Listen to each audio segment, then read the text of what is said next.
Parce que la louange prophétique, c'est amener le ciel sur la terre. Et pour pouvoir amener le ciel sur la terre, la première chose qu'il y a à faire, c'est entrer au ciel. En même temps, vous allez me dire, c'est logique, oui, je sais, mais voilà. Il y en a qui ont la louange prophétique et qui se disent, tiens, je vais me faire une petite impro et dire n'importe quoi, on verra bien s'il y a quelque chose qui vient de Dieu là-dedans. Non, non, la louange prophétique, ça doit être précis, ça doit être bien ciblé, et on doit savoir ce que Dieu veut pour nous. Et donc hier, on a terminé sur le fait de, ok, on rentre dans ses portes, là, on sent sa présence, on sent que Dieu est là, et malheureusement, trop souvent, on est content avec ça. Et c'est génial que Dieu est là. C'est génial qu'on puisse réaliser qu'il est là et plutôt réaliser que nous sommes au ciel. C'est extraordinaire. Mais ce n'est que le début, ce n'est que les portes. Vous avez déjà été chez quelqu'un? Vous avez déjà été invité chez quelqu'un? Ok, ça vous est déjà arrivé. Ok. Est-ce que alors, non mais si le gars qui vous invite, il vous laisse sur la porte, sur le pas de la porte, vous êtes satisfait? Non. Alors pourquoi est-ce qu'on se satisferait du pas de la porte de Dieu? C'est vrai, hein? Ah oui, mais je sens déjà l'atmosphère céleste. Oui, mais alors c'est super, c'est génial. Mais t'es sur le pas de la porte. Et je suis sûr qu'il doit y avoir un bouchon là. Tout le monde est là. Ah ok, wouhou, il y a du monde là.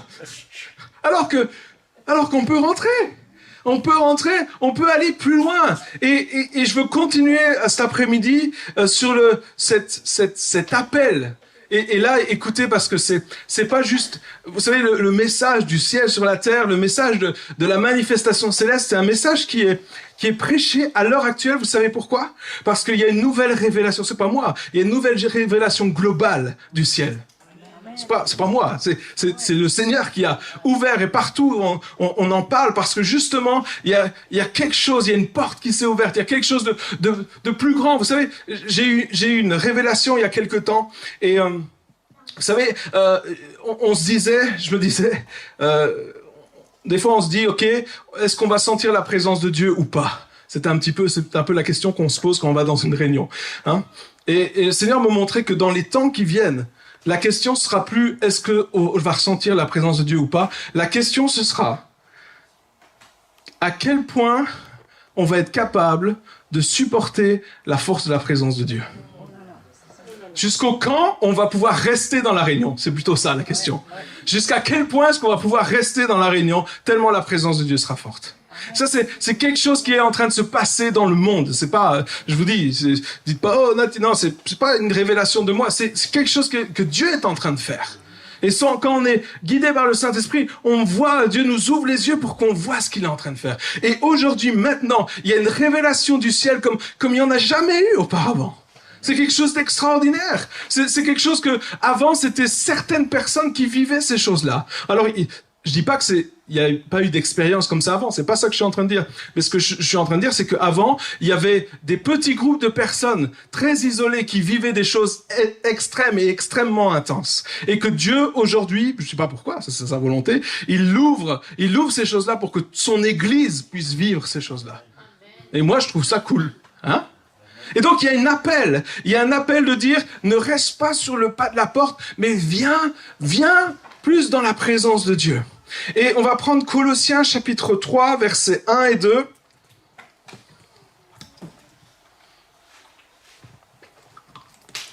Donc Colossiens 3, versets 1 et 2.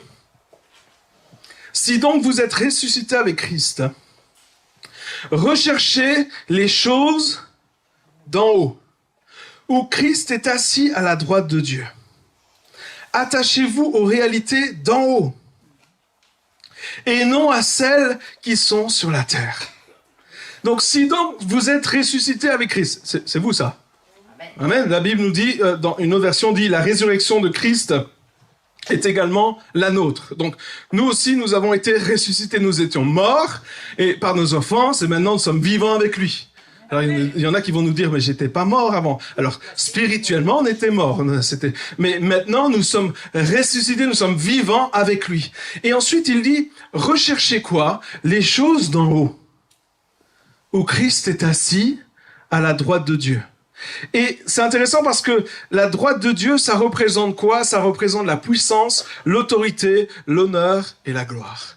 Recherchez les choses d'en haut. Christ est assis à la droite de Dieu, c'est-à-dire arrêtez de regarder sur ici, chercher les choses d'en bas. Alors nous, on cherche les choses d'en bas. Qu'est-ce qu'on peut faire pour qu'une réunion elle soit plus cool? Tu vois? Qu'est-ce qu'on peut faire pour attirer les gens? Ok, on va faire du marketing. On va faire grandir notre église. On va faire de la pub. On va faire machin. On va faire du marketing. On va chercher. Et je regardais, des fois, il y a des gens comme ça, ils disent, ok, écoute, voici 10 points pour faire grandir ton ministère. Tu vas faire ça, tu vas faire ça, tu vas faire ça, tu vas faire ça. Et je me dis, mais je pense pas que Jésus il faisait du marketing. Aujourd'hui, on a des églises, on appelle ça, en anglais, ça se dit friendly church. C'est des églises amicales. Ça veut dire que, surtout, on va faire attention de rien dire qui choque. Pas de paroles qui choquent. Que des mots, Jésus t'aime, tout ça. Ah, on attire. On cherche des choses terrestres. Alors, tu veux dire, on critique les églises? Non, mais dans nos vies aussi, on cherche les choses terrestres. Comment je peux être riche? Comment je peux faire du bénéfice? Comment je peux faire tchic-tchac? Comment ça marche? Alors que le Seigneur il nous dit, mais recherche les choses d'en haut. Vous savez qu'on a chacun un certain montant d'énergie dans une journée. Vous savez? Vous voyez de quoi je parle? T'as de l'énergie. Tu te réveilles le matin, t'as une dose d'énergie, ok? Et puis tu dépenses ton énergie. Ton temps, ton énergie, tu vas la dépenser à quelque chose. C'est vrai ou c'est vrai? C'est vrai. Et donc, tu la dépenses à quelque chose, mais tu la dépenses à quoi? Rechercher en haut. Rechercher en haut, parce que si tu fais pas ça, à un certain moment, tu vas arriver à la fin de ton énergie, tu vois? Et là, quand il reste 0,01%, tu te dis, ah ouais, maintenant je vais chercher les choses d'en haut. Et là, tu fais...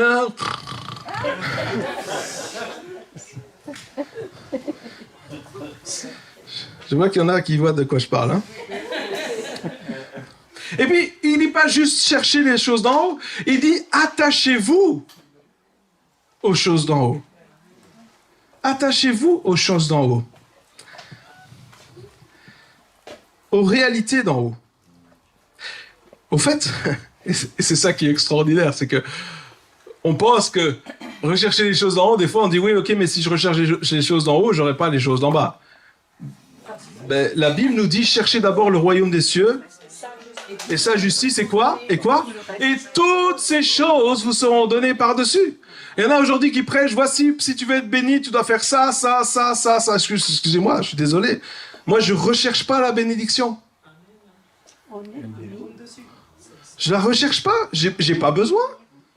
Cherchez d'abord le royaume des cieux, sa justice, tout vous sera donné par-dessus.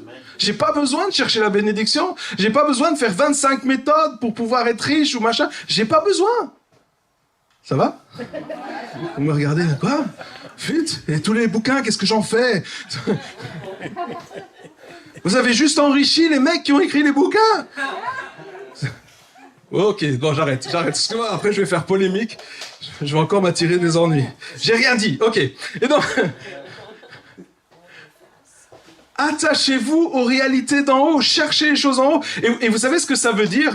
Parce que il faut chercher un peu dans le grec et dans l'araméen, parce que les gens qui ont écrit le Nouveau Testament, ils l'ont écrit en grec, d'accord? Mais ils pensaient en araméen. Ils pensaient pas en grec. C'est comme si nous francophones, on écrit en anglais. On va écrire en anglais, mais on pense en français. Et ça va pas être la même chose. Enfin, ça va être du franglais, au fait. Et là, ils écrivaient en grec méen, tu vois. Donc nous, ce serait... Voilà. Et donc, attachez-vous aux réalités d'en haut, ça veut dire, écoutez bien, profitez. Ah, ça va, hein? Profitez. Ah, alors, profitez, voilà, ça va. Des trésors de quoi? Du royaume des cieux. Je vous l'ai dit hier, la Bible parle énormément du royaume des cieux, seulement dans nos traductions francophones, des fois, c'est pas bien en tout cas, c'est pas bien cité, et on ne voit pas toujours que c'est en train de parler de ça. Et donc ici, il dit, profitez des trésors du royaume des cieux, et non à celles qui sont sur la terre. Et là, les choses qui sont sur la terre, au fait, il veut dire, écoutez bien, c'est intéressant, il dit, et non aux distractions attachez-vous ou profitez des trésors qui sont dans le royaume des cieux et non aux distractions qui sont sur la terre. C'est pas la même chose, hein, non? Nous, on lit attachez-vous aux choses d'en haut et pas celles d'en bas. Ok. Non. Au fait, c'est attachez-vous à ces trésors qui sont là. Il y a des trésors qui sont dans le ciel que nous devons rechercher. La Bible nous dit, au début du passage, il nous a dit, vous avez été rechercher les choses d'en haut, rechercher les choses du royaume des cieux. Recherchez-les. Vous avez déjà cherché après quelque chose? Quand est-ce qu'on a besoin de chercher après quelque chose? Quand on ne le trouve pas, on est d'accord, non? Vous avez déjà perdu vos clés ouais, hein. On perd nos clés. Et qu'est-ce que tu fais? Tu cherches. Moi, un jour, ma mère, elle avait perdu ses clés. Et là, elle a cherché, elle a retourné toute sa maison pour chercher les clés. Vous savez où elle les avait mis? Dans le congélateur. Chacun son truc, hein? Elle avait déposé ses courses, elle avait mis ses clés. Vous savez, les congelés, elle avait mis ses clés avec les courses. Ben ouais, voilà, elle les avait tenues au frais. Mais jamais elle aurait pensé chercher dans le congélateur. N'est-ce pas? Vous vous êtes déjà dit, tiens, j'ai peut-être mis mes clés dans le congélateur. Non, on se dit pas ce genre de choses. Chercher les choses en haut, ça veut dire que, encore une fois, je sais que les chrétiens, ils aiment bien que tout nous tombe tout cuit dans le bec, je sais, on aime ça, c'est merveilleux. Mais non.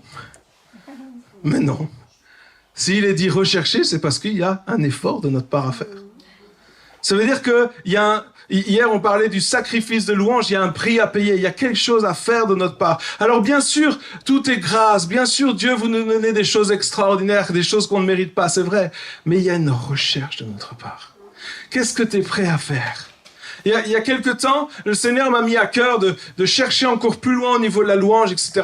Et puis, il m'a mis à cœur d'aller chez un ami, de le contacter. Et je le contacte, je lui dis, voilà, est-ce que je pourrais venir chez toi? Je crois que le Seigneur veut qu'on se voit et je crois que tu as quelque chose à m'apprendre.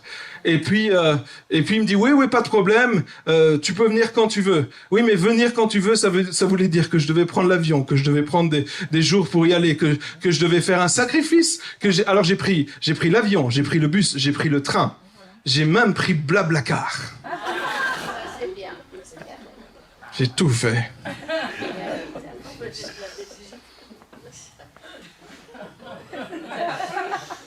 Quand t'as pris Blablacar, t'as tout fait. Non, je rigole. Mais la question c'était, est-ce que tu es prêt à payer le prix pour avoir ce que tu veux? Il y en a qui disent, ah oui, je veux voir la gloire de Dieu. Oui, d'accord, mais est-ce que tu es prêt à payer le prix pour ça? Un jour, j'avais un ami, il disait, quand il était jeune, il a dit, Saint-Esprit, s'il te plaît, dis-moi ce que je dois faire avec ma vie. Montre-moi, Saint-Esprit, ce que je dois faire avec ma vie. C'est une bonne question, hein? C'est une bonne question, n'est-ce pas? Oh, c'est super. Et là, il est en train de prier. Rien. Ça faisait tu vois? Ou tu. Aucune réponse de la part du Seigneur. Oh, c'est déroutant quand même, non? Alors beaucoup ont dit, ah, c'est ça, Seigneur, tu veux pas répondre? Eh ben, je vais faire ce que je veux. Bah, tu peux, hein, mais je sais pas où tu vas arriver après. Et puis là, vous savez ce qu'il a fait? Il a dit, Seigneur, je vais attendre que tu me répondes. Il a continué et il a persévéré. Il a persévéré une journée complète. Il a dit, Seigneur, je ne veux plus manger. Je vais rester dans ma chambre. Je vais continuer à prier. Il était encore chez ses parents. Et je vais continuer à prier jusqu'au moment où j'ai une réponse. Il est là une journée en train de prier. Rien. Voilà, il a faim aussi. Hein. Et puis, il a une deuxième journée. Il prie. Rien. Et puis, une troisième journée. Oh, ça devient long, là, hein? Et après la fin de la troisième journée, le Seigneur lui a enfin parlé. Mais quand le Seigneur lui a parlé, il était sûr de ce qu'il devait faire. Il a cherché le royaume. Il a cherché, ça avait un prix pour lui. Il a cherché. Et je crois que si on veut aller plus loin avec Dieu, Il faut pas dire « Ah oui, Seigneur, je veux plus de toi » et puis continuer un petit peu et on attend que Dieu le fasse pour nous. Vous voyez de quoi je parle? Et le jour, ah oui, j'ai envie, non. Mais c'est plutôt « Seigneur, je veux plus de toi et je suis prêt à aller plus loin. Je suis prêt à faire le sacrifice. Je suis prêt à chercher. Je veux m'attacher. J'ai faim, j'ai soif, je veux plus. » Et Dieu nous a destinés chacun à entrer dans le royaume de Dieu. Un peu comme des petits-enfants. Alors, les petits-enfants, ils jouent, ils courent, ils s'amusent, etc. Et on a dit toujours, oui, mais les petits-enfants, c'est la simplicité, parce que Dieu veut la simplicité. Oui, c'est vrai. Et vous savez, ce que je crois, alors, un des aspects qui, pour moi, caractérise un petit enfant, vraiment un tout petit enfant, vous savez, c'est quoi? C'est qu'un tout petit enfant, il est totalement dépendant de ses parents. Vous avez des enfants? Il y en a qui ont eu des enfants? Et ils se changent tout seuls? Non? Non? Ils se nourrissent tout seuls? Vous avez déjà vu un petit enfant de 2 mois qui dit « Oh, salut maman, je vais me faire manger !» Non? Non, ils font pas ça. « Oh, je vais me changer, je vais aux toilettes à 2 mois. » Non, ils font pas. Les petits enfants, qu'est-ce qu'ils ont? Ils sont totalement dépendants de leurs parents. Et ce que nous avons besoin d'apprendre, c'est être totalement dépendant de Dieu. Le problème, c'est que Dieu, c'est notre plan A. Mais si ça ne marche pas, on a un plan B. Allô? Seigneur, je te prie de répondre à ça. Mais si tu ne le fais pas, j'ai une autre solution, t'inquiète. T'inquiète, je te couvre. Seigneur, t'es couvert. Je gère. Vas-y, j'ai un plan B. Les églises ont dit, pas ici, les autres, les églises ont dit, non mais certaines églises, oh là là, je vais encore m'attirer des ennuis. Seigneur, s'il te plaît, sois présent. Mais si t'es pas là, on continue le culte quand même.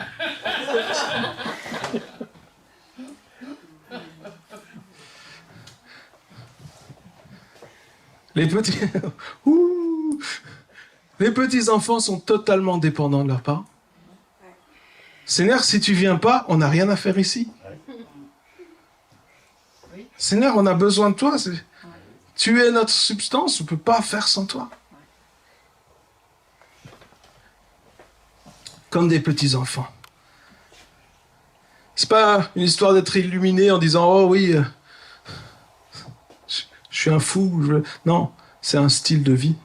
Je veux chercher les choses en haut. Je veux chercher le ciel. Parce que Dieu nous appelle à venir plus près de lui. Apocalypse chapitre 4, versets 1 et 2.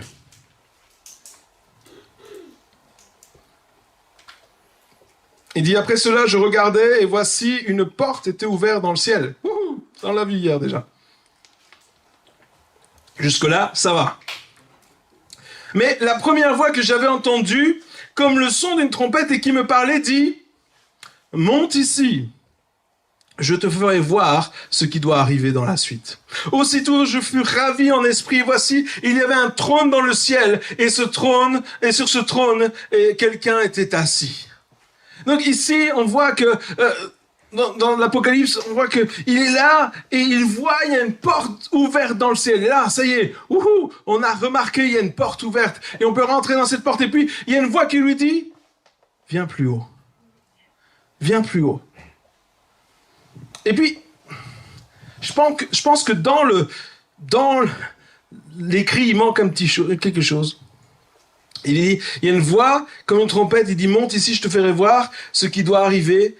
Aussitôt, je fus ravi en esprit. Vous savez pourquoi il était ravi aussitôt en esprit? Parce que dans son cœur, il a dit oui. Dans son cœur, il a dit oui. Monte ici? Oui. Et aussitôt, il est ravi en esprit. Et là, qu'est-ce qui se passe? Il est plus juste à la porte, on est d'accord? Jusqu'à maintenant, il voyait la porte. Vous vous souvenez ce qu'il voyait juste avant? Il voyait la porte. Et puis, maintenant, il ne voit plus la porte. Qu'est-ce qu'il voit? Il voit le trône. Et Dieu nous invite, c'est comme, vous savez, voir la porte, ressentir la présence de Dieu, moi j'appelle ça le niveau bac à sable. Vous avez déjà été à la plaine de jeu, hein? T'as le niveau bac à sable, tu t'amuses, oh c'est super. T'as le niveau bac à sable, tu vois, c'est la joie du Seigneur, ouais c'est génial et tout. Et puis là, la voix, elle dit, attends, reste pas au niveau bac à sable. Bon, mais c'est cool, je m'amuse bien. Viens plus haut. Viens devant le trône. Et c'est intéressant parce que juste après, il dit, et si tu viens devant le trône, cette voix va te dire, maintenant, je vais t'annoncer ce qui va venir. Je vais t'annoncer ce qui doit se passer. Et là, on n'est plus au niveau bac à sable où tout ce qu'on fait, c'est ressentir la présence de Dieu. On est à un autre niveau où tout d'un coup, on a une responsabilité.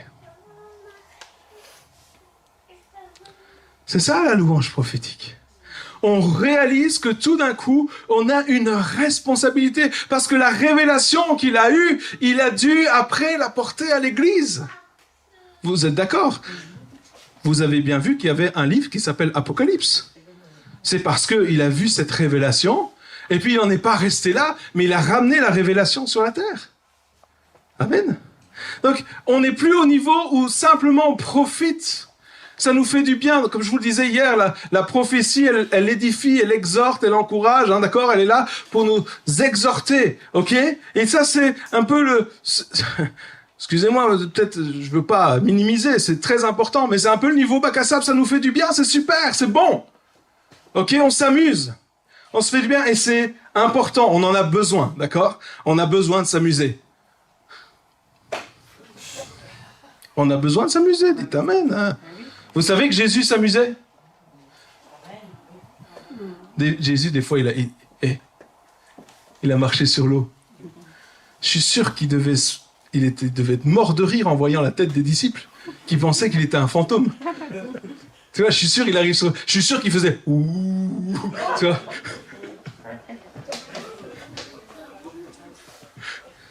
Non, mais des fois, on voit Jésus comme il était toujours sérieux. Mais excusez-moi, mais la Bible nous dit à un certain moment que Jésus tressaillait de joie. Il a dit, je vois le diable qui est précipité. Et il était là en train de tressaillir de joie.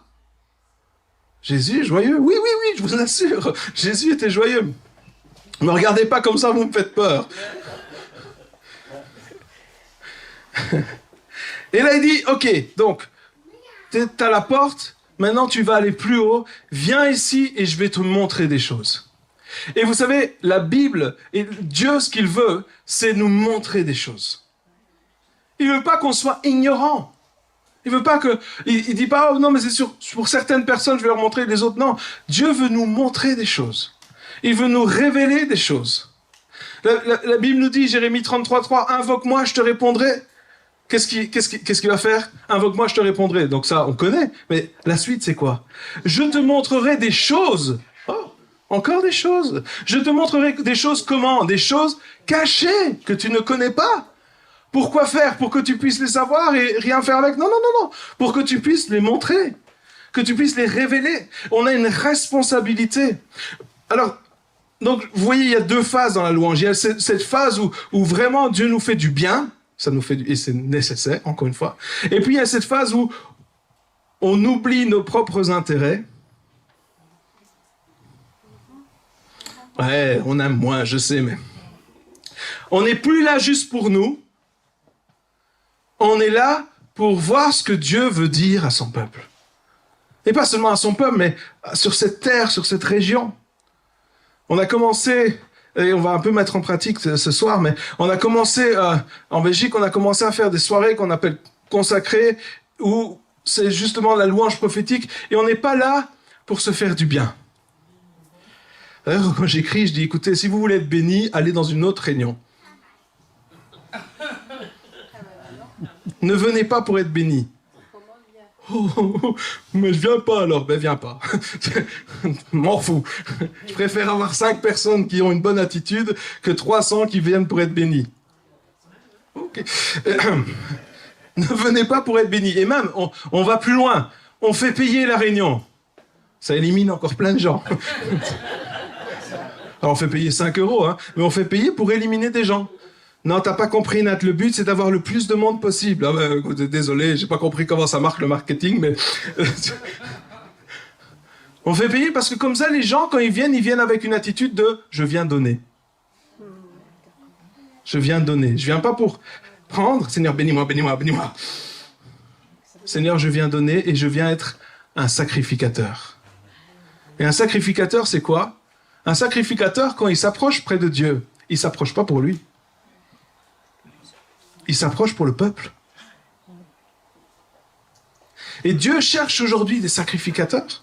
Et la Bible nous dit, nous avons été appelés à être des sacrificateurs. Nous sommes une nation sainte, un peuple acquis, un sacerdoce, donc des sacrificateurs. Dieu a fait de nous tous des sacrificateurs, sacrificatrices, enfin je sais pas. Enfin... Dieu nous fait de nous des sacrificateurs. Ça veut dire quoi? Ça veut dire qu'à un certain moment, oui, il veut nous bénir, mais après il dit, ok, maintenant tu viens et tu prends ce qui se passe dans ce que tu vois dans le ciel et tu le ramènes pour le peuple qui est là. Ou tu le ramènes pour la terre, tu le ramènes pour la région, tu le ramènes pour la ville. Et lorsque nous faisons ces réunions, le but, c'est pas qu'on puisse ressortir en disant « Oh, on a ressenti la présence de Dieu ». C'est pas ça du tout. Le but, c'est qu'on ressorte en disant « Oh, il y a eu un impact sur la ville ».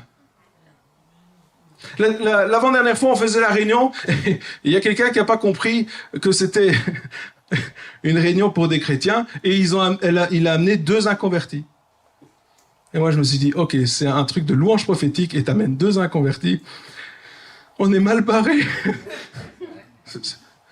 Ouais, désolé, je suis humain, donc j'ai des réactions humaines. Mais je me dis, c'est pas grave, Dieu connaît. Et on commence à faire la louange, et c'est que de la louange, ok? C'est juste de la louange. Chacun participe, si quelqu'un a une parole, une vision, etc. Et on l'a dit. Et puis, c'est que de la louange. Et puis là, on est au 2e chant. Et mon père était là, et mon père, il est poussé à faire un appel au salut. On n'a pas prêché, on a juste chanté, ok? On a chanté, il fait un appel au salut, qui veut donner sa vie à Jésus? Moi, je le regarde, l'air de dire, pourquoi tu fais ça? Et là, les 2 dames, les nouvelles personnes s'avancent, et elles donnent leur vie à Jésus. Et mon père dit, pourquoi tu donnes ta vie à Jésus? Et une des dames dit, pourquoi tu donnes ta vie à Jésus? Elle lui répond, j'ai vu Jésus. Je viens de voir Jésus. Je vais lui donner ma vie. Ah mais, ok. Elles se sont engagées pour Dieu, pas pour 5 minutes, hein, pour de bon. C'est pas une conversion de... Et là, elles sont là à toutes les réunions. Non, mais vous comprenez, il y a une autre dame, elle était là, la première réunion qu'on a fait, une autre dame, elle était là, et c'est une dame qui a jamais connu l'amour d'un père, elle a jamais connu, vous savez, quelqu'un qui la prend dans ses bras, ce genre de truc, elle est très, très... elle est pas expressive du tout, enfin voilà. Et puis, elle arrive, et à la fin, elle dit... Et pendant toute la louange, elle était comme ça.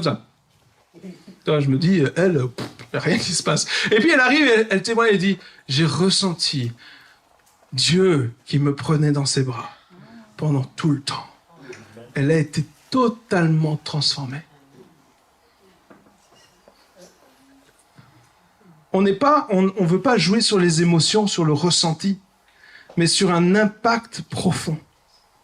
Un impact qui dure, quelque chose qui va changer réellement. Moi, je crois que ce qui change les vies, c'est pas juste quand on ressent la présence de Dieu.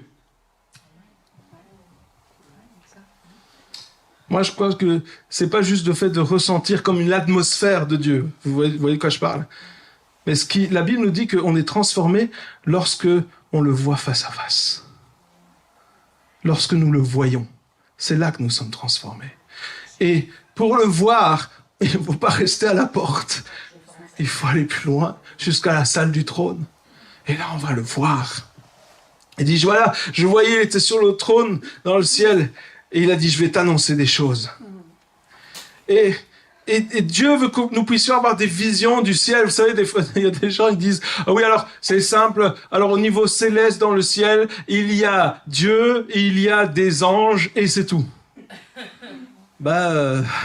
Faut lire un petit peu la Bible, hein, parce qu'il y a des autres choses dans le ciel. Ben bon, on va pas aller dans ce sujet-là, mais par exemple, au psaume 68, verset 18, David, vous savez, David, il allait au ciel, hein. Lisez les psaumes, c'est hallucinant ce qu'il dit. Des fois, on se dit, bah oui, c'est normal, il savait ça, il était super calé. Non, le gars, c'était un berger, ok? Il savait pas grand-chose. Et là, il dit, et je voyais les chars de Dieu qui se comptent, écoutez bien, par dizaines de milliers, par milliers de milliers. Et le Seigneur est au milieu d'eux sur le Sinaï, dans le sanctuaire. Il est grand le sanctuaire. Si tu sais mettre des milliers de chars, c'est qu'il est pas mal quand même. Hein? C'est que, hein? Et là, David, il dit, moi je le vois, je vois. Vous savez, des fois on se dit, mais vous avez déjà lu les exploits de David et de ses compagnons. Il y a un de ses compagnons, le gars, il a lancé un javelot et il a tué 800 personnes d'un coup. C'est pas possible. Ça fait une fameuse brochette quand même. Hein,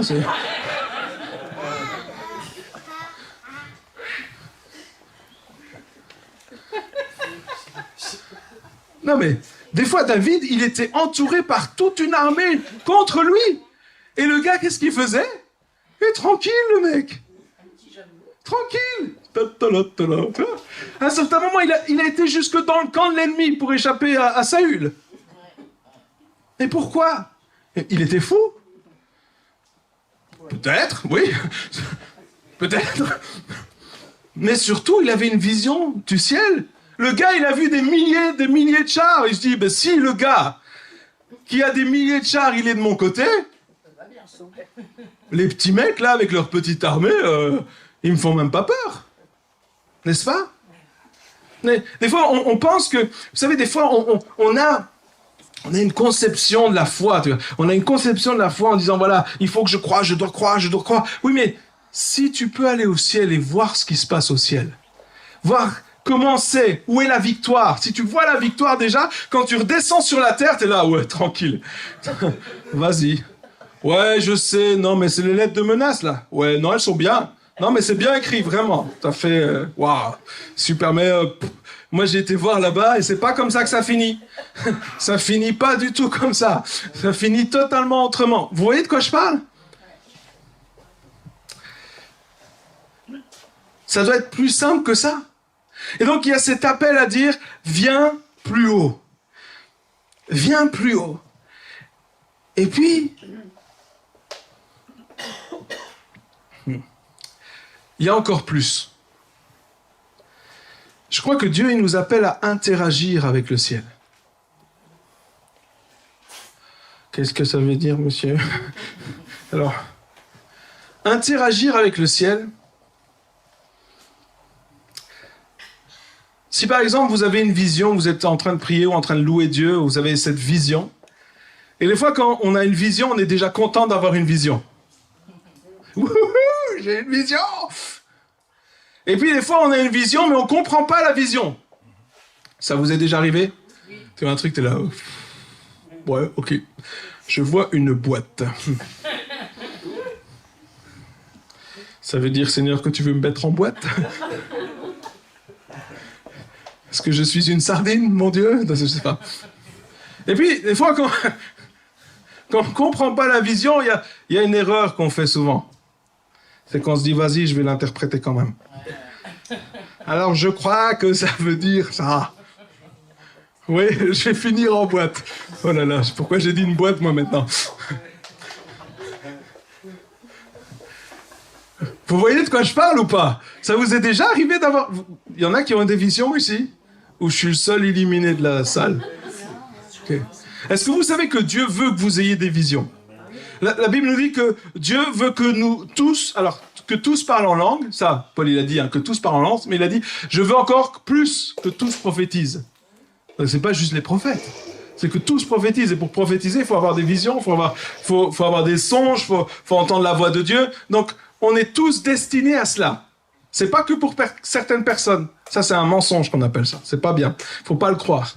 Mais c'est pour chacun d'entre nous. Et Dieu, alors, je l'explique un peu dans mon livre, mais pour que tout le monde soit à la page, lorsque, vous savez, des fois, ici, je suis en train de vous parler de vision du ciel, etc.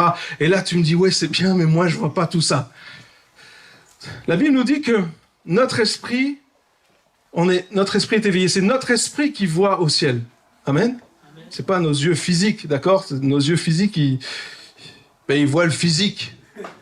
Hein, ils peuvent pas voir le spirituel, ils sont pas esprits, nos yeux. Des fois, ils sont aussi... Non seulement ils sont physiques, mais ensuite, ils sont défaillants. Mais nous sommes spirituels et en esprit, nous voyons le Père. Ok, en esprit, nous voyons le Père. Et alors, il y en a qui disent, oui, mais comment est-ce que je fais pour voir? Moi, je crois. C'est ce que je crois. Je ne dis pas que c'est une théologie. C'est ce que je crois. Je crois que dans ce cas précis, Dieu se sert de notre imagination comme décodeur pour que notre âme, c'est-à-dire le siège de nos pensées, notre compréhension, puisse comprendre ce que notre esprit est en train de voir. Vous savez que c'est Dieu qui a créé votre imagination. Il y en a qui ont l'imagination débordante. Moi, on me dit toujours, Nat, ton imagination, elle est vraiment débordante, parce que nous, on voit un truc et toi, t'en vois tout plein. Je dis, bah, ouais. Là, on a une imagination, et notre imagination, elle nous permet, dans ce cas-ci, je dis pas tout le temps, ok? C'est pas parce que tu imagines quelque chose que c'est Dieu qui est en train de te parler. C'est pas ça que je suis en train de dire. Amen? Ok? Mais je crois que, dans ce cas-ci, notre imagination, elle sert de décodeur, comme Canal+, hein, elle sert de décodeur pour pouvoir voir et comprendre ce que nous voyons en esprit. Et nous avons tous de l'imagination. Amen. Donc, à tous, il nous a été donné un décodeur. Donc, voilà. À bon entendeur. Salut. Donc, interagir avec le ciel, ça veut dire qu'une fois qu'on est là-bas, qu'on a une vision, qu'on voit les choses, et que nous ne comprenons pas, eh bien, ne pas se dire, je n'ai pas compris ce que ça veut dire, mais je vais essayer de le comprendre tout seul. Non. Quand on ne comprend pas, si vous avez des élèves à l'école et qui ne comprennent pas, qu'est-ce qu'on dit qu'ils doivent faire? Demander. Merci, bravo. Bon, il faut demander. Alors tu vas me dire, mais à qui demander? Merci d'avoir posé cette question. Zacharie, chapitre 1, versets 8 et 9. Je prends des versets, hein, comme ça, vous voyez que ce que je dis, c'est la vérité. Je regardais pendant la nuit, et voici, un homme était monté sur un cheval roux, et se tenait parmi des myrtes dans un lieu ombragé. Il y eut derrière lui des chevaux roux, fauves et blancs. Alors t'imagines, t'es là, t'as une vision, tu vois un homme qui est monté sur un cheval roux, et derrière, il y a des chevaux qui sont blonds, blancs et tout ça. Ok. Hein? Ok, c'est cool, j'ai vu un cheval. Yeah. Et donc, là, il dit, ça, c'est sa vision, d'accord? C'est ce que nous, c'est à notre hauteur, ça. On a cette vision-là. Et qu'est-ce qu'il va faire, Zacharie? Il va dire, je dis, qui sont ces chevaux, mon Seigneur? Il demande. Il dit, mais c'est quoi? Ok, super, c'est génial, mais c'est quoi, ça? Vous êtes prêts pour la suite? Parce que c'est un peu dérangeant. Et l'ange qui me parlait me dit, je te ferai voir qui sont ces chevaux. Donc il a une vision, il ne comprend pas et il dit qui sont ces chevaux. À qui est-ce qu'il parle? À Dieu? Au Saint-Esprit? À Jésus? Non, non, non, non, non, non, non, non, non, non, c'est pas ça. Et l'ange qui me parlait, on ne peut pas parler aux anges. Si. Ce qu'on ne peut pas faire, c'est se servir des anges pour nous-mêmes. On ne peut pas faire ou les appeler. Non. Mais une fois qu'ils sont là, ils sont là pour nous aider. Vous savez, la Bible nous dit que, pour ceux qui prennent des notes, dans Actes 7, verset 38, il nous est dit que Moïse parlait aux anges. Moïse parlait à l'ange qui était venu pour lui donner les instructions. Il lui parlait. Hébreux 1, verset 14, nous dit que les anges sont des messagers. Un messager, tu lui demandes c'est quoi le message quand même. Non mais des fois, ouais, mais c'est un messager, ça veut dire que quand il va te regarder, tu vas comprendre. Mais non. Et dans la Bible, si on regarde, il y a plein d'exemples où il parle avec les anges. Alors on n'appelle pas les anges pour qu'ils viennent, c'est pas ça. Dieu envoie les anges pour nous aider. C'est-à-dire que les anges sont des messagers qui vont nous aider à accomplir l'œuvre de Dieu. Qui vont nous aider aussi à comprendre certaines choses. Là, Zacharie, il a une vision, il voit les choses. Et puis, le gars qui était en train de lui parler, c'était un ange. Et là, il demande à l'ange, il dit, mais c'est quoi les chevaux? Est-ce que tu veux bien me donner l'explication? Et puis l'ange commence à lui donner l'explication. C'est quoi les chevaux? Qu'est-ce que ça veut dire? Il aurait pu sortir de là, en rester là, et puis partir et puis dire ouais, j'ai vu des chevaux, et je pense que le Seigneur, ce qu'il veut faire, au fait, c'est que... Et ça aurait été complètement à côté de la plaque. Parce qu'à la base, la vision était bonne, vous comprenez? La vision, elle est bonne à la base. Mais si on ne sait pas, il faut demander. Oui, je sais qu'aujourd'hui, on ne demande plus. Parce qu'on peut y arriver tout seul. Même quand ton GPS se dit « tourne à droite », non, je m'en fous, je tourne à gauche. C'est pas une femme qui va me dire ce que je dois faire. C'est sûr. Un jour, il y a un GPS qui me dit... On a un GPS qui détecte quand il y a des embouteillages. Et un jour, le GPS, il dit « sors ici ». Moi, je dis « bah non, c'est tout droit, le chemin ». Je continue tout droit, et 2 kilomètres après, 1h30 de fil.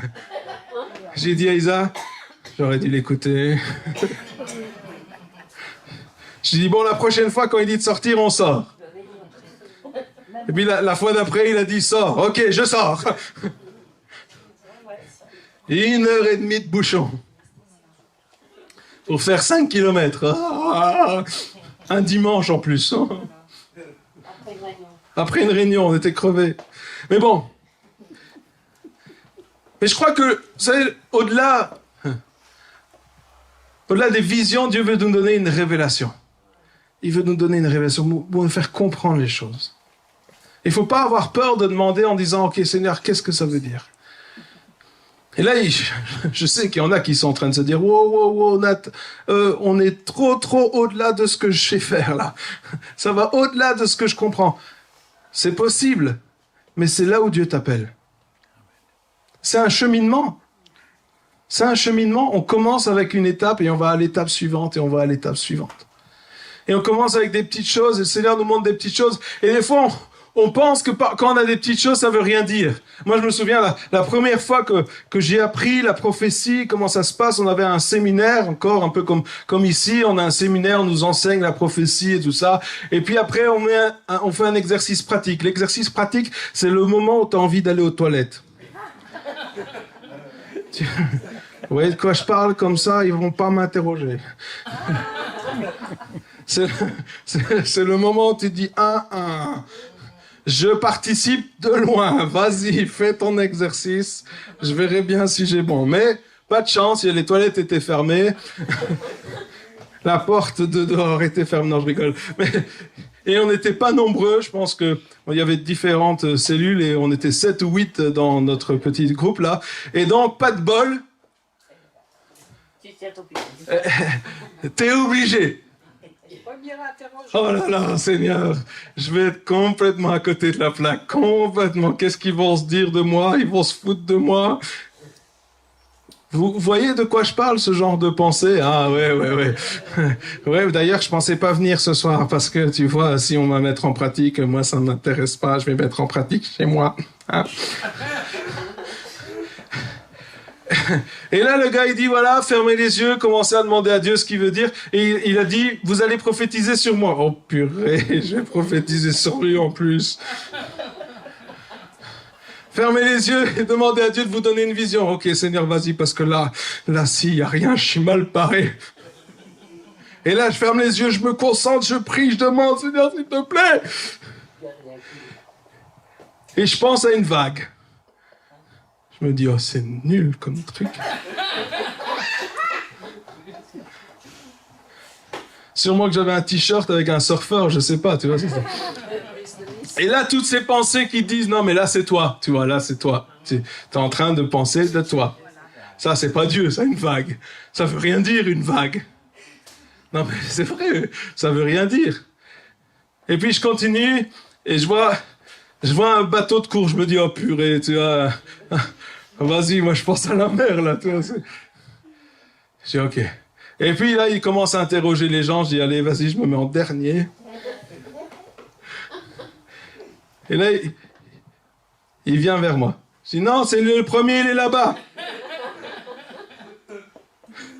Il n'avait pas compris, hein, le monsieur. Moi, j'étais dernier, normalement. Je devais voir si les autres, ils avaient la même chose.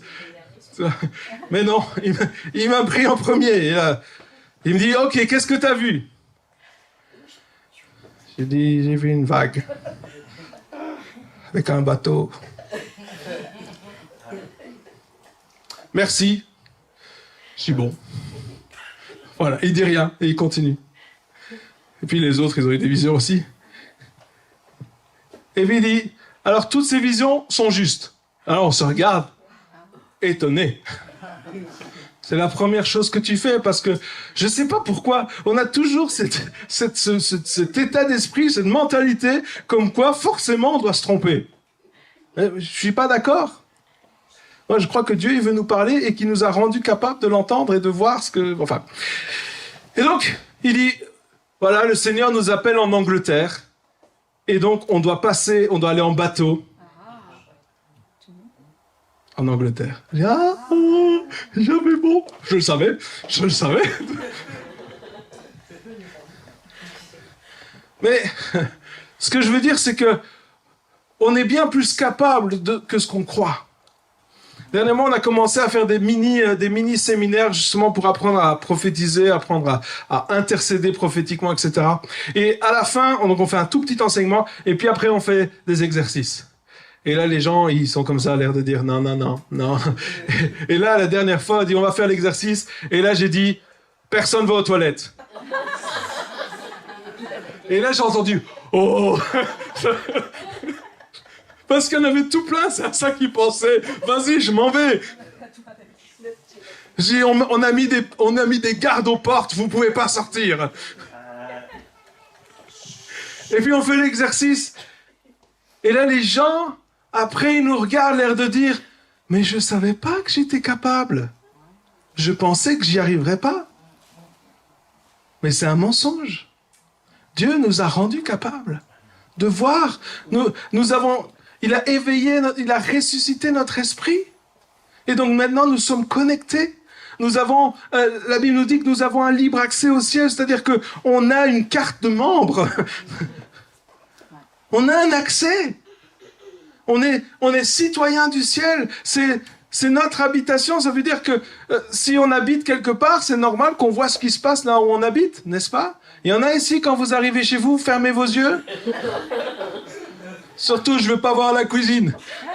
J'ai pas fait la vaisselle hier. Non, mais c'est normal qu'on voit ce qui se passe. Non, mais vous comprenez? C'est pas quelque chose d'inhabituel, de pas naturel. C'est quelque chose de naturel, de normal. Et là, le diable, alors que je suis en train de parler, le diable, il n'est pas content que je vous dise ça. Parce que lui, il veut que vous croyiez que c'est pas normal. Il veut que vous croyiez que c'est que pour les super spirituels. Les super-héros. Alors, les super-héros, c'est que les Marvel, ok? En vrai, on est tous des super-héros pour Dieu, si c'est ça que vous voulez savoir. Il n'y a pas de... Voilà, c'est quelque chose de normal. Et c'est quelque chose de normal d'entendre la voix de Dieu. Écoutez bien, Hébreux 3, verset 1. C'est pourquoi, mes frères, vous qui appartenez à Dieu, ça c'est nous, frères et sœurs, hein, frères et sœurs, ne pas être non plus... et qu'il a appelé à avoir part au bien céleste. Céleste. Fixez vos pensées sur Jésus, le messager et grand prêtre de la foi, que nous reconnaissons comme vrai. Écoutez bien maintenant. Donc quand il dit « vous qui appartenez à Dieu », il est dit aussi « vous qui avez été rendus saints ». Ça, c'est cool. Donc nous sommes saints. Ensuite, et il a dit « et qu'il a appelé ». Dans la pensée araméenne ici, au fait, lorsqu'il est dit « et qu'il vous a appelé », ça veut dire autre chose. Au fait, c'est le ciel qui appelle. Et ça va même plus loin que ça, c'est le ciel qui attire. Vous êtes attirés vers le ciel. Des fois, on pense, et vraiment, c'est pas juste cette manière de penser, mais on pense que on va au ciel et c'est comme si tu dois monter les escaliers, tu vois. Mais au fait, c'est pas comme ça que ça se passe. Juste, souvenez-vous, le verset qu'on a lu dans Apocalypse, il a dit, tout d'un coup, j'ai été pris en esprit, et là, j'ai vu, j'étais devant le trône. Et c'est la même référence. Il dit, vous qui avez été attirés au ciel. Vous êtes attirés vers le ciel. Le ciel vous attire à avoir part au bien céleste. Alors, au bien céleste, la Bible ici, elle dit, au fait, c'est la fête. Nous, les chrétiens, on ne fait pas la fête. La fête céleste, avec du vin céleste, de la bière céleste. Enfin,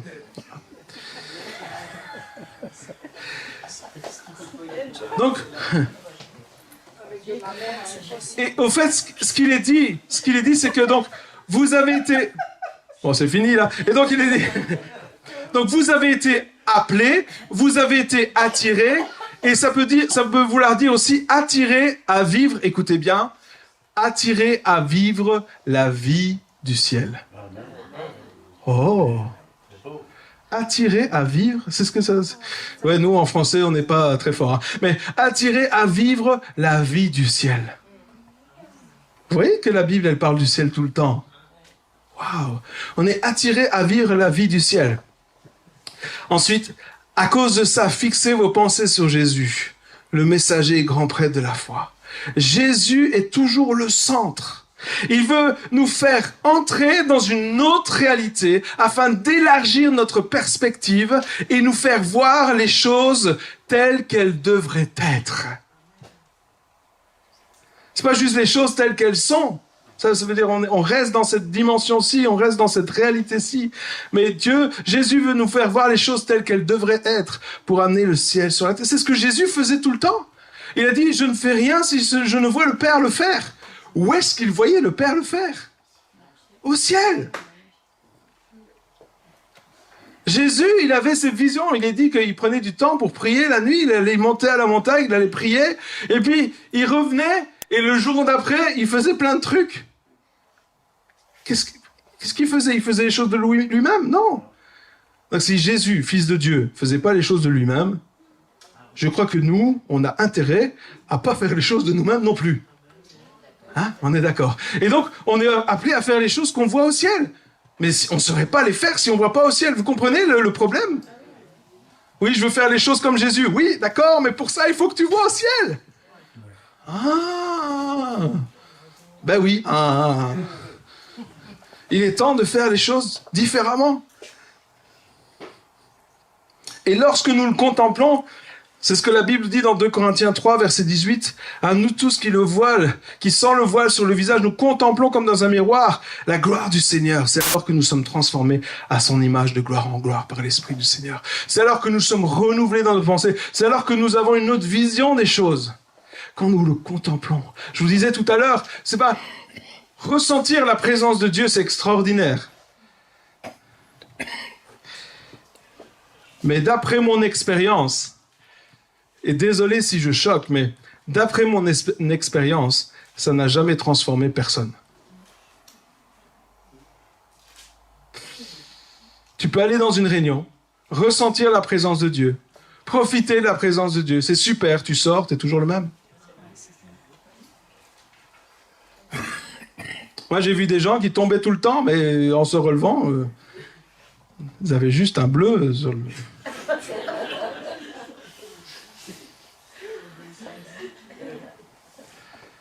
Oui. Par contre, quand tu vois Jésus, là, ça change. Tu prends une claque, ok, chacun son truc. Hein. Moi, je veux pas une claque. Hein. Jésus, fais-moi du bien, s'il te plaît. Donne-lui une claque à lui, mais moi...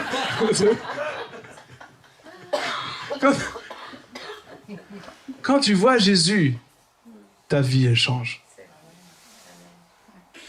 On était dans une réunion au Canada il y a quelques temps. Là, on est là et la présence de Dieu est vraiment forte. Et puis je prêche et puis à la fin on fait un appel juste pour les besoins, etc. Il y a un musulman qui s'avance. Et on lui dit « Qu'est-ce que vous voulez ?» J'aimerais rencontrer Jésus, s'il vous plaît. Elle était touchée par Dieu. Et je n'ai pas prêché le salut, hein. On dirait que Dieu, à chaque fois que je prêche pas le salut, il amène des gens à Jésus. Bon alors je prêche plus le salut, comme ça il y a plus de sauvés. Non. Je rigole, me regardez pas comme... C'est une blague, oh là là. Mais là, il vient et dit,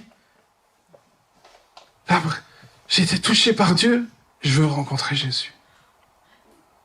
Rencontrer Jésus. Mais c'est ce que nous avons tous besoin. Rencontrer Jésus. Vous savez, la Bible nous dit que lorsqu'on est sauvé, il dit qu'il y a des fruits du salut. Il y a des gens qui disent, moi je suis sauvé, mais je continue comme je le faisais avant. Alors, on peut voir ça comme ça, mais est-ce que tu as vraiment rencontré Jésus ou tu as juste fait une prière ?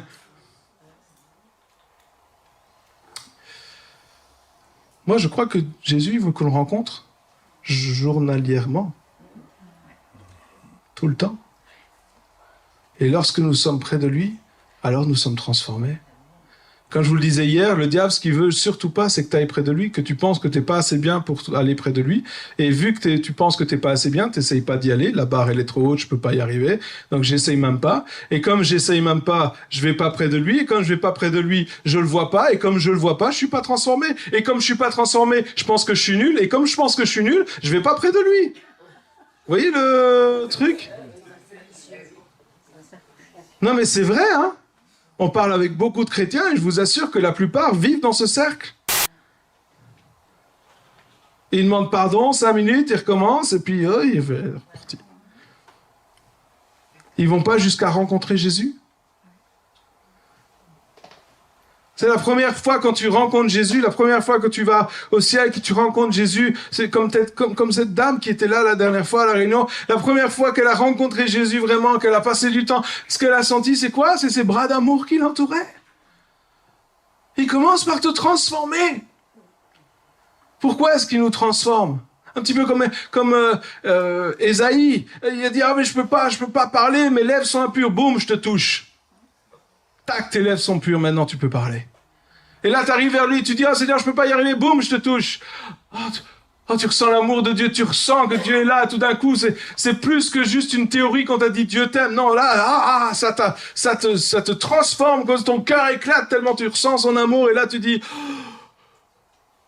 oh mais au fait, je peux le faire maintenant. Et Dieu dit, ah non, j'ai touché tes lèvres, maintenant tes lèvres elles sont pures. Arrête de dire que tu es impur, que tu peux pas parler. Change ta manière de voir les choses, maintenant je t'envoie pour dire les choses que j'ai à dire au peuple. Quand tu rencontres Dieu, quand tu viens près de lui, la première fois c'est une transformation, la deuxième fois encore et encore en profondeur. Et puis à un certain moment, tu es là, il dit, ok, maintenant, garde pas juste ça pour toi, va le partager. Maintenant, va dire ce que j'ai à dire. Et là, il a commencé à annoncer Jésus. Il a commencé à annoncer Jésus. Waouh! C'est extraordinaire, n'est-ce pas? C'est ce que Dieu veut pour nous. On amène le ciel sur la terre. Et je vais terminer avec un passage. Oui, je vais terminer avec un passage. Et tout le message, tout ce que j'ai dit jusqu'à maintenant, se conclut avec ça. Si on n'a pas ça, ça ne sert à rien. D'accord ? Donc il faut bien écouter celui-ci. Écoutez bien. Hébreux 11.3. Par la foi, nous comprenons que l'univers a été harmonieusement organisé par la parole de Dieu. Et qu'ainsi, écoutez bien, le monde visible tire son origine de l'invisible. C'est ça, la louange prophétique. Le monde visible, ce que nous voyons, ça, visible, c'est ce qu'on voit, hein, on est d'accord ? Tire son origine de où ? De l'invisible. D'accord ? Tu vas dire, mais ça sert à... qu'est-ce que ça veut ? Ça veut dire que lorsque tu vas dans le royaume de Dieu, qu'est-ce que tu es en train de regarder ? Tu es en train de regarder l'invisible. Ce que l'œil ne peut pas voir. Et si nous comprenons que ce que nous voyons aujourd'hui à la base tire son origine de ce que nous ne voyons pas physiquement, nous comprenons alors que lorsque nous voyons les choses de l'invisible et que nous les amenons ici, l'origine des choses visibles, c'est l'invisible. Ça a toujours... Est-ce que vous croyez que la création s'est arrêtée au 7e jour? Non. Est-ce qu'il y a encore des femmes enceintes aujourd'hui? Bon, donc Dieu continue à créer. Vous avez été créé par Dieu, vous. Oh, j'ai peur tout d'un coup. Non, mais vous êtes d'accord qu'il n'y a pas que Adam et Ève qui ont été créés par Dieu. Nous aussi. Donc, Dieu continue à créer aujourd'hui. Amen. Donc, les choses visibles tirent leur origine de l'invisible. Et c'est ça qui est merveilleux. Parce que si tu amènes le ciel sur la terre, c'est des choses qui, aujourd'hui, pour l'instant, ne sont pas visibles. Mais parce que tu les appelles, parce que tu les proclames, elles vont devenir visibles. Et l'origine n'est pas des choses visibles, mais des choses invisibles. Voir l'invisible, c'est pas juste pour dire, moi, je vois dans le ciel. Sur ma carte de visite, vois le ciel. L'asile, c'est par là.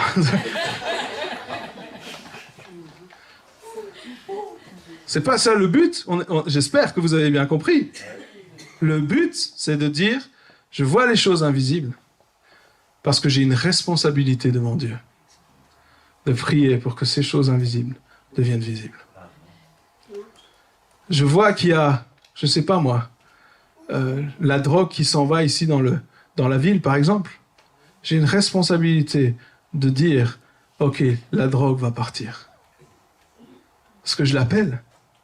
J'appelle les choses invisibles à être visibles. Pas de mon propre chef. Pas de ma propre autorité. Et même pas pour que les gens puissent me voir et dire « Waouh, t'as vu? Ils voient les choses invisibles. Wouh !» Non. Souvent, et je vais être honnête avec vous, souvent ce genre de choses, il est fait dans le secret. Et bien souvent, personne ne sait, à part Dieu, que vous avez contribué à un changement. Parce qu'on n'est pas là pour être glorifié par les hommes. La gloire, elle est pour Dieu. Des fois, on pense, ah oui, mais comme ça, je vais montrer à tout le monde que j'ai un grand ministère. Non. Il y a des choses que tu fais et que Dieu te dit après, tais-toi, ne dis à personne que tu as fait ça. Oui, mais Seigneur, si je le disais, ma renommée serait grande. Oui, justement. Et ton orgueil serait grand aussi. Tais-toi. Le Seigneur nous amène dans cette louange prophétique, cette louange qui nous aide à ouvrir cette porte céleste, cette louange qui est là, ces cantiques spirituels comme on l'a vu hier, ces cantiques spirituels qui sont là pour ouvrir les portes des cieux, pour nous amener dans sa présence. C'est la reconnaissance de entrer dans ses parvis avec des louanges. Cette louange qui est là pour nous aider à entrer. Et puis, à un certain moment, elle est là, elle nous apporte, on commence à voir notre cœur et tourner vers Dieu, on a les choses et puis on dit, ok, maintenant je vais déclarer ça sur la terre. Et là, on voit le changement directement. Le jour, je dînais chez quelqu'un, et puis à un certain moment, on est en train de parler, on est trois à parler, et les deux sont en train de parler ensemble, et puis tout d'un coup, j'ai une vision. Et là, je fais comme ça avec ma tête à eux, j'écoute plus ce qu'ils sont en train de dire, et puis je vois des choses. Et puis je suis là, je dis ok, et je commence à voir les choses. Et spirituellement, alors physiquement, il n'y a rien qui se passait, je faisais comme ça, je suivais la conversation, hein. Vous savez, en mode automatique là. Hein. Et puis, mais spirituellement, je commençais à appeler les choses invisibles à devenir visibles. Et je commençais à avoir des révélations. Et il n'y a rien qui sortait de mon esprit, je commençais à proclamer des choses. Et dès le lendemain, hein, j'ai un coup de fil. En disant, il y avait ça qui était bloqué, maintenant c'est débloqué. Il y avait ça qui allait pas, maintenant ça va. Il y avait plein de choses qui se sont débloquées tout d'un coup. Il y a des nouvelles choses, des nouvelles portes qui s'ouvrent, etc. Et tout ça, c'était le résultat de ce que j'étais en train de voir spirituellement. Nous sommes tous appelés à faire ça. Tous. Il n'y a pas une exclusivité. Les gens qui vous font croire qu'il y a une exclusivité sont des menteurs. Qui veulent vous tourner vers eux pour que vous deviez être dépendant de eux. Mais je suis désolé, on est appelé à être dépendant de Jésus, un point c'est tout. Notre but, c'est de tourner les gens vers Jésus et pas les rendre dépendants de nous. Des bons pasteurs, les bons pasteurs, c'est ce qu'ils font. Ils tournent les gens vers Jésus. Et ils se disent, ah, tu veux être béni, il faut absolument que tu passes par moi. Il faut un rendez-vous au moins 3 heures. Au moins 3 heures. Ce serait triste, hein. J'aurais trop de rendez-vous si c'est comme ça. Le pasteur qui prend des cachets, là, tu vois, toute la journée. Non, mais j'ai une migraine, tu peux pas savoir. Alors, je sais pas pour vous, mais moi, j'ai envie de vivre ça de plus en plus. J'ai envie de vivre ça de plus en plus. Alors, ce qu'on va faire, c'est que ce soir, à 20h, on va mettre en pratique. Et je réexpliquerai encore tout à l'heure, mais je vais déjà pré-expliquer. Ça vous êtes prévenus. Ah, c'est de là que ça vient. Ok, donc, je vais pré-expliquer. Alors, la première chose à faire, c'est de se sanctifier. Qui pourra monter à la montagne ? Celui qui a les mains pures et le cœur lavé. La première chose à faire, c'est de se sanctifier. J'ai une bonne nouvelle pour vous. La Bible dit que si nous demandons pardon pour nos péchés, il est fidèle et juste de nous pardonner, laver de toute iniquité. Ne venez pas en disant, ouais, on verra bien ce que Dieu va faire ce soir. Non. Venez en vous attendant à ce que Dieu agisse au travers de vous. Venez pour être un canal entre les mains de Dieu. Venez pour être un instrument entre ses mains. Pas juste pour dire, on va voir ce que les autres vont faire. Alors oui, c'est vrai, on va voir ce que les autres vont faire, mais